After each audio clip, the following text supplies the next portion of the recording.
How did you get into that line of business? I mean, what's your road to get there? So I think I was born a marketer.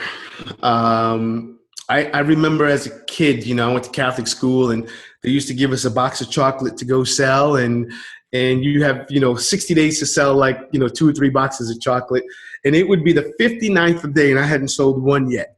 And so now I got to go to the Dunkin' Donuts and stand out front, and in a day I'd have my whole box sold.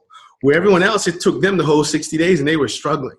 And that's because even when I talked to people, I understood nobody wanted to buy chocolate. So my question wasn't, hey, do you want some chocolate? Because your answer is going to be no. My question was, hey, can you help support our school?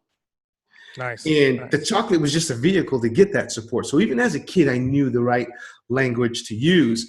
And so coming out of college, I bought my first product online, which was a course by Marshall Silver, Passion, Profit, and Power. Nice. And so I was studying him and what he was doing, and decided, you know, I want to do this. So although my goal was to come out of college, get a corporate job, and move up that ladder, at this point I started realizing that, you know, there was something else there for me. And fast forward a couple of years, I just had a boss one day who said to me, when I tell you to do something, you do it. So the dream that I always had, at that moment, I realized I was unemployable. I wasn't designed to work for someone else. So it was a few months after that, I quit my job, started a business, had to turn in the company car, and was terrified. In 97, there weren't webinars and podcasts that we could learn from. Hell no.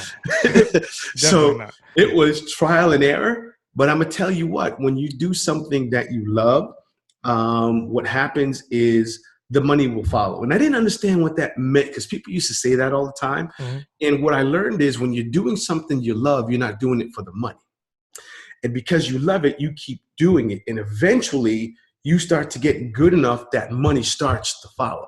See, when you're doing something you don't love, you're not going to stick around long enough to get good at it, and you're never going to get paid for it. So now, because of the knowledge I've acquired, people pay me to come see them and fly across the country and help them out. So that's how I got started.